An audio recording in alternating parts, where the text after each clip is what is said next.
गांव के बीचों बीच एक बड़ा सा घर होता है जहां एक परिवार रहा करता था जिसमें श्यामू और सीमा रहा करते थे।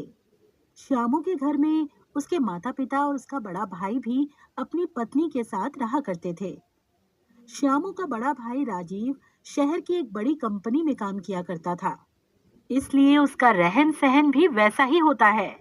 वहीं दूसरी तरफ श्यामू बिल्कुल सिंपल स्वभाव का होता है, जो गरीबी में ही अपना गुजर बसर किया करता था। श्यामू की पत्नी सीमा श्यामू का हर कदम पर साथ दिया करती थी। उन दोनों की जिंदगी गरीबी में भी खुशी से बीत रही होती है। श्यामू के माता पिता को गरीबी से चिढ़ होती है। उन्हें तो अमीरों वाली जिंदगी ही अच्छी लगती है और वो अमीरों की तरह ही अपना जीवन जीते हैं। एक दिन उनका बड़ा बेटा अपने माता पिता और सबके लिए बहुत सारे गिफ्ट लेकर आता है। माँ, बाबूजी, देखिए मैं आप दोनों के लिए अच्छे कपड़े लेकर आया हूँ। अरे वाह बेटा, इस घर में सिर्फ तू ही है जो हमारा इतना ध्यान रखता है। श्यामू को तो हमारी कोई चिंता ही नहीं है। ना तो उसने कोई पढ़ाई की और ना कोई अच्छी नौकरी करता है। ये तो बस मजदूर बनकर ही रह गया है। श्यामू अपने पिता के ताने चुपचाप सिर झुकाकर सुनता रहता है और करता भी क्या बेचारा। पर उसकी पत्नी सीमा से नहीं सुना गया। वो बोलती है, बाबूजी ये पूरे दिन तो खेत में मेहनत करते ही हैं। अगर आप अपने बेटे को हौसला नहीं देंगे तो वो कैसे तरक्की करेंगे। जब माता पिता ही ऐसे ताने मारेंगे तो बाहर वाले तो बोलेंगे ही ना। आपको अपने बेटे को सपोर्ट करना चाहिए। अब तो सिखाएगी माँ बाबूजी को क्या करना चाहिए और क्या नहीं। वो हमसे बड़े हैं, उन्हें सब पता है, समझी। सीमा कुछ बोल पाती इससे पहले ही श्यामू ने इशारे से उसे मना कर दिया। हाँ, सीमा भाभी सही कह रही हैं। माता पिता तो हमेशा अपने बच्चों की भले की ही बात करते हैं। अरे बाबूजी, आप इन दोनों को छोड़ो। आप ये नए कपड़े तो पहन कर देखो, आप पर कैसे लगते हैं। इसी तरह दिन बीतते रहते हैं। श्यामू पूरे दिन मेहनत करता है, पर ना तो उसके माता पिता कुछ उसकी मदद करते हैं और ना ही उसका बड़ा भाई, बल्कि उसे हर बात पे कुछ ना कुछ सुनाया करते हैं। राजीव शहर से पैसे कमा के लाता था, इसीलिए उसकी बहुत तारीफ हुआ करती थी। एक दिन की बात है। श्यामू, ये मैं क्या सुन रहा हूँ? तुमने चोरी की है। देख तेरा बड़ा भाई कितने गुस्से में है। चोरी? कैसी चोरी? मैंने कोई चोरी नहीं की। देख श्याम, तू झूठ मत बोल। पहले ही लोग तुझे नकारा बोलकर बाबूजी को ताने मारते हैं और अब तू चोरी भी करने लगा। तूने मेरे पर्स में से पैसे क्यों निकाले? बहुत हो गया श्याम, अब तू चोरी भी करने लगा। मुझे तुझसे ऐसी उम्मीद नहीं थी। अब बस बहुत हुआ। अब तू उस घर से चला जा और बाहर रहकर अपना जीवन बिता। इस घर में तेरे लिए कोई जगह नहीं है। जा यहाँ से। सही कहा आपने। श्यामू बेटा, तूने हमारा बहुत नाम खराब किया है। वो तो तेरे बड़े भाई राजीव ने हमारी इज्जत बचा रखी है। उसने घर का बड़ा लड़का होने का फर्ज निभाया है, पर तूने तो आज तक हमारा सर झुकाया ही है। बस अब तुम अपना रास्ता अलग बना लो। यहाँ तुम दोनों की अब कोई जरूरत नहीं है।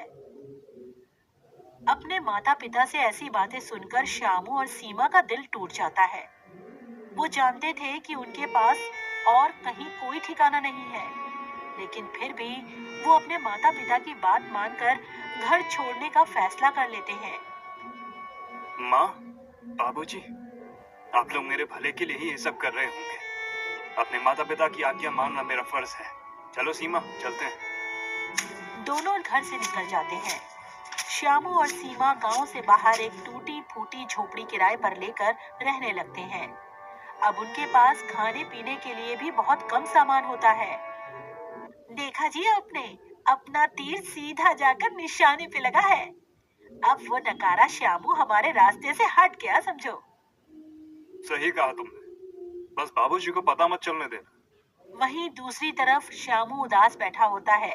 तब सीमा श्यामू से कहती है, आप चिंता क्यों करते हो जी। हम दोनों फिर से खूब मेहनत करेंगे और फिर से अपनी नई जिंदगी बनाएंगे और अपने सपने पूरे करेंगे। तुम ठीक कहती हो सीमा। मेहनत और ईमानदारी से एक दिन हमें जरूर कामयाबी मिलेगी। फिर क्या था, रामू दिन रात मेहनत करने लगता है। कभी खेतों में मजदूरी करता तो कभी लकड़ियां काटा करता है। सीमा भी पास की एक महिला के साथ सिलाई का काम सीखने लगती है। दोनों की जिंदगी मुश्किलों से भरी पड़ी होती है, पर वो हार नहीं मानते हैं। भाभी, मेरे पति बाहर मेहनत करते हैं। मेरा भी तो फर्ज बनता है ना कि मैं भी उनकी मदद करूं। क्या आप मुझे भी सिलाई कढ़ाई का काम सिखा सकती हो? अरे क्यों नहीं सीमा, आजकल की लड़कियां तो अपने गरीब पति को छोड़कर ही भाग जाती हैं। वही तू है कि अपने पति का साथ देना चाहती है। तू चिंता मत कर, मैं तुझे सब कुछ सिखा दूंगी। कुछ ही दिनों में सुमन सिलाई कढ़ाई का सारा काम सीख जाती है और अब उसके पास सिलाई के बहुत सारे काम भी आने लगते हैं। अगर आप सही समझो तो कुछ पैसे मैं इकट्ठा करती हूँ, कुछ आप इकट्ठा करो और हम इस झोपड़ी के बाहर एक छोटी सी दुकान खोल लेते हैं। आप बाहर दुकान संभालना और मैं अंदर सिलाई का काम संभाल लूंगी। अरे वाह सीमा, ये तो बहुत ही अच्छा सुझाव है। मैं दिन रात मेहनत करके तुम्हारे लिए भी एक दुकान खोलूंगा। इस तरह सीमा और शामू ने अपनी मेहनत से एक दुकान खोल ली होती है। वहाँ वो कुछ पैसे कमाने लगते हैं और उनके जीवन में खुशियां आने लगती हैं। एक दिन सीमा शामू से कहती है, जी देखा आपने, अब हमारी हालत पहले से काफी ठीक हो गई है। मुझे तो यकीन है कि हम एक दिन अपने सारे सपने जरूर पूरे कर लेंगे। सीमा, तुम्हारी मेहनत ने ही मुझे ताकत दी है। हमारे पास कुछ नहीं था, तुम्हारी मेहनत और भरोसे ने ही हमें यहाँ तक पहुँचाया है। इस तरह दोनों की मेहनत रंग लाती है और समय के साथ उन दोनों की दुकान धीरे धीरे बड़ी हो जाती है। उनकी दुकान की चर्चा गांव भर में होने लगती है। गांव में वो दोनों अपनी एक छोटी सी कुटिया बनाकर अपने नए घर में खुशी खुशी रहने लगते हैं। एक दिन दो महिलाएं सीमा से मिलने आती हैं और कहती हैं, अरे सीमा, तुम तो बहुत अच्छे कपड़े सिलती हो। लोग हमारे कपड़ों की बहुत तारीफ करते हैं। थैंक यू दीदी, आप हमारे कस्टमर हो। आप खुश रहो, हमें और क्या चाहिए। हमें तो तुम दोनों की जोड़ी बहुत अच्छी लगती है।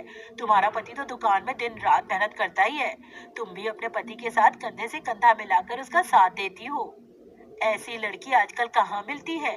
बड़ा खुश नसीब है शामू कि उसे तुम्हारे जैसी पत्नी मिली। वहीं गांव में कुछ महीनों के बाद गांव में भाई का कारोबार धीरे धीरे डाउन होने लगता है। एक दिन राजीव की पत्नी उससे कहती है, अजय, इस परिवार की सारी जिम्मेदारी हमारे कंधों पर ही आ गई है। आपका कारोबार भी ठप हो गया है। अब आप अपने माता पिता से कह दो कि हम उनका बोझ अब और नहीं उठा सकते हैं। वो दोनों तो बस हमारे पैसों पर ऐश करते रहते हैं। आखिर उन्हें भी कुछ सोचना चाहिए। देखो सुलेखा, तुम बात तो बिल्कुल सही कह रही हो, लेकिन मैं अपने माँ बाप के साथ ये सब नहीं कर सकता हूँ। और कम से कम उन्हें खुद तो सोचना चाहिए कि दिन रात हमारा खाना खाकर अच्छे अच्छे कपड़े पहनकर यहाँ दिन रात पड़े रहते हैं। उन्हें तो खुद इस घर से निकल जाना चाहिए। बेकार में हम पर बोझ बने हुए हैं। तभी बाहर राजीव के माता पिता चुपके से सारी बातें उनकी सुन लेते हैं और सोचते हैं कि उन्होंने शामू के साथ अन्याय किया था। उन्हें अपने फैसले पर पछतावा हो रहा होता है। हमसे बहुत बड़ी गलती हो गई जी। हमने अपने ही बेटे के साथ इतना बड़ा अन्याय किया, जो सच में अपनी ईमानदारी से हमारी जिंदगी को संवार रहा था। उसे हमने अपने घर से निकाल दिया।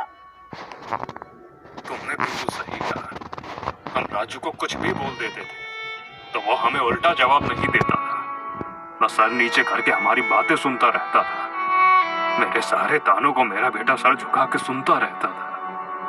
पर राजीव और उसकी बहू हमारे बारे में कितना बुरा सोचते हैं। हमने तो ये कभी सपने में भी नहीं सोचा था कि ये दोनों हमारे बारे में इतना बुरा सोचते होंगे। चलो श्यामू और छोटी बहू से माफी मांग लेते हैं। उम्मीद है कि वो हमें माफ कर देंगे। उसी दिन श्यामू के माता पिता श्यामू के नए घर पर आ जाते हैं। बेटा, हमें माफ कर दे। हमने तुम्हारे साथ बहुत बुरा किया। मेहनत को समझना चाहिए था। माँ, बाबूजी, जिंदगी में हर किसी से कोई ना कोई गलती तो होती ही है। और आप हमारे माता पिता हैं और हमारे दिल में हमेशा आपके लिए इज्जत रहेगी। हम एक नई शुरुआत करेंगे जिसमें हम सब एक साथ रहेंगे। और वैसे भी अगर आप मुझे घर से बाहर नहीं निकालते तो हम इतने कामयाब नहीं हो पाते। हाँ बाबूजी, अब हम सब साथ में रहेंगे और मिलकर खुशियां बांटेंगे।